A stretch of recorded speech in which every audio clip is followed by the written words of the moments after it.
Hey guys, welcome back to my channel. कैसे हैं आप लोग?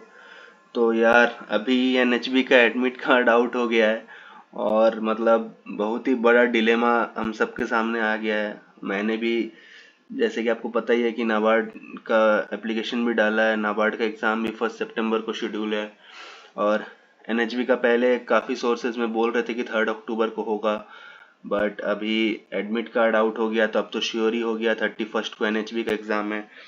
मेरा तो 1 बजे वाला शिफ्ट है, कोलकाता सेंटर है मेरा। और सेबी का फेज 2 भी है 31 को ही। तो 1 बजे से अगर एनएचबी है तो मोस्ट प्रोबेबली सुबह को सेबी का फेज 2 होगा और उसके बाद फिर 1 बजे से एनएचबी होगा। तो जिनका सेबी फेज 2 है और एनएचबी के लिए भी अप्लाई किए उनका तो बहुत ही बड़ा मतलब दिक्कत हो गया। उनके लिए तो मैराथन जैसा हो जाएगा। अगर सेंटर सेम हुआ तो, अगर सेंटर अलग हुआ कोई अलग शहर में, तब तो फिर एक एग्ज़ाम आपको छोड़ना ही पड़ेगा। तो और अगर आप सेबी फेज 2 और एनएचबी दोनों में कंफ्यूज हैं तो आप, मैं बोलूँगा कि अगर सेबी फेज 2 में ज़्यादा सीट्स है, क्योंकि एनएचबी भी एक राउंड का ही एग्ज़ाम है, सिंगल एग्ज़ाम है एनएचबी में भी। उसके बाद डायरेक्ट आप इंटरव्यू फेस करोगे और सेबी का भी आपने फेज 2 देना है तो फेज 2 के बाद फिर इंटरव्यू ही है। तो अब तो आप देख ले सीट्स और अकॉर्डिंग टू योर कंफर्ट कि आप कौन सा कंफर्ट। सेबी फेज 2 का अगर बहुत अच्छे प्रिपरेशन हो गया है तो मैं बोलूँगा सेबी फेज 2 के लिए ही जाइए और एनएचबी को आप छोड़ सकते हैं। और अगर आपको लगता है कि नहीं, आपका क्वांट्स रीजनिंग इंग्लिश बहुत अच्छा है, बहुत स्पीड बनाते हैं आप, एक्यूरेसी अच्छी है, तो इन दैट केस मैं बोलूँगा कि आप एनएचबी के लिए जाइए। तो it's totally your choice. But अगर आपका सेंटर सेम हो गया तो फिर कोई दिक्कत नहीं है। तो फिर आप सेबी फेज 2 देने के बाद ही आपका एनएचबी होगा। उसके बाद आप रेस्ट वगैरह लेके एनएचबी के लिए वहीं पे रह के एनएचबी दे सकते हो। बट बात आई जो एनएचबी और नाबार्ड, जो मैं हूँ, वैसा वैसे बहुत सारे कैंडिडेट्स हैं जिनका एनएचबी और नाबार्ड दोनों है। तो अब उनको डिसीजन मेकिंग करना है कि कौन सा उनको करना है, एनएचबी करना है कि नाबार्ड करना है। तो आप लोग बताइएगा कि आप लोग किसको प्रायोरिटाइज कर रहे हैं नीचे कमेंट्स में, नाबार्ड को या एनएचबी को, या आप सोच रहे हैं कि एनएचबी देने जाऊं या नाबार्ड करूं। तो फिर पर्सनली अगर मैं अपनी बात करूं तो मैं तो अभी क्वांट्स रीजनिंग उतना टच में हूं नहीं, क्योंकि मैं नाबार्ड के लिए ही कर रहा हूं। तो नाबार्ड में स्टैटिक वाले चीज़ ही ज़्यादा हैं, ज़्यादा मतलब वही है, मगअप करने वाले चीज़ें ज़्यादा हैं। तो डेटा वगैरह बहुत ज़्यादा है, data intensive government schemes reports ये सब कर रहा था। क्वांट्स रीजनिंग में खाली क्वालिफाइंग है तो इसीलिए उतना ज़्यादा उस पर फोकस नहीं था।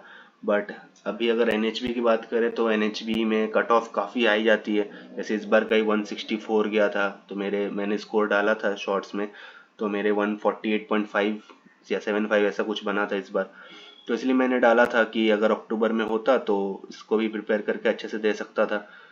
तो वही, मैं भी अभी डिलेमा में हूँ। तो मैं फ़िलहाल तो सोच रहा हूँ कि अभी एनएचबी देने जाऊँ, एनएचबी देने जाऊँ। बट एनएचबी के लिए मैं कुछ प्रिपेयर करूँगा नहीं, खाली मॉक्स लगाऊंगा, क्योंकि जीए का ही पार्ट अलग है। तो जीए ऑलरेडी मैंने नाबार्ड के लिए अच्छे से प्रिपेयर कर लिया है। तो जीए का पार्ट ही एनएचबी में है, जीए को अच्छे से रिवाइज करूंगा और 2-3 मॉक्स लगा लूंगा एनएचबी के बस, और देने चल जाऊंगा। उससे पहले खाली स्टडी की बात करूँ तो स्टडी में नाबार्ड के लिए ही करूंगा। I will not focus in NHB. NHB के मैं खाली मॉक्स लगाऊंगा और मॉक्स लगाने के बाद मैं डायरेक्ट एग्ज़ाम देने जाऊंगा। मेरा 1 बजे वाला शिफ्ट है, शायद सबका ही वही है, क्योंकि एक ही शिफ्ट होता है इसका, ज़्यादा कैंडिडेट्स तो हैं नहीं एनएचबी में। तो आप बताइएगा नीचे कमेंट्स में कि आपको कैसा लग रहा है ये आईबीपीएस का डिसीजन। मुझे तो इस बार बहुत ही अजीब लग रहा है। आईबीपीएस ने एकदम बहुत ही खराब इस बार, क्या बोलूँ, मैनेजमेंट किया है एग्ज़ाम्स का। क्योंकि अभी अगर आप देखें तो आईबीपीएस के प्री के साथ, आईबीपीएस पीओ के प्री के साथ भी नाबार्ड का मेंस का डेट एक साथ है, क्लैश कर रहा है। और भी काफ़ी काफ़ी एग्ज़ाम के डेट क्लैश कर रहा है आगे भी। तो ये पता नहीं आईबीपीएस ने कैसे अलॉटमेंट किया है एग्ज़ाम्स का, मतलब ऐसे हौच पौच कर दिया सबको, हैफजर्ड मैनर में एकदम सब एग्ज़ाम अरेंज करवाए हैं। और नहीं तो हो सकता है रेगुलेटरी बॉडी ही चाहते हैं कि मतलब कोई एक ही कैंडिडेट कोई एक ऑर्गेनाइजेशन में जाए, दो तीन जगह सीट्स ना वेस्ट करे कोई एक कैंडिडेट, 3 जगह सिलेक्शंस लेके फिर एक ही कोई ऑर्गेनाइजेशन चूज करते हैं। तो 2 ऑर्गेनाइजेशन सीट्स खाली रह जाते हैं, फिर उनको वेटिंग लिस्ट में बुलाना पड़ता है, तो काफ़ी लंबा प्रोसेस हो जाता है। तो इसके लिए भी हो सकता है कि उन्होंने ये किया हो। खैर अभी देखते हैं और क्या ही कर सकते हैं। आईपीएस को मेल डाल के भी कोई फ़ायदा नहीं है, डेट्स नहीं चेंज होंगे, उनको जो करना है वो करेंगे ही। खैर अभी आपके पास ये चॉइस है। अगर आप नाबार्ड में उतना अच्छे से प्रिपेयर नहीं किए और क्वांट्स रीजनिंग वीक है तो मैं बोलूँगा नाबार्ड के लिए ही जाइए, एनएचबी को आप छोड़ सकते हो। और अगर आप एक्सपीरियंस्ड हो, 1-2 साल से एग्ज़ाम दे रहे हो आईबीपीएस पीओ वगैरह के, एसबीआई पीओ के, और तो आप एनएचबी के लिए जा सकते हो। एनएचबी के एग्ज़ाम दे के फिर, और अगर आपका दूसरा शहर में सेंटर है तो फिर मैं बोलूँगा नाबार्ड पे ही फोकस करिए, एनएचबी का ज़रूरत नहीं है करने का। नाबार्ड पे ही फोकस करिए, नाबार्ड में भी सीट्स एनएचबी के कंपैरिजन में तो ज़्यादा है। हाँ, नाबार्ड का कट ऑफ और सेक्शंस थोड़े ज़्यादा हैं, बट अगर आप प्रिपेयर कर रहे हो बाई हार्ट नाबार्ड के लिए तो मैं बोलूँगा नाबार्ड के लिए ही जाइए।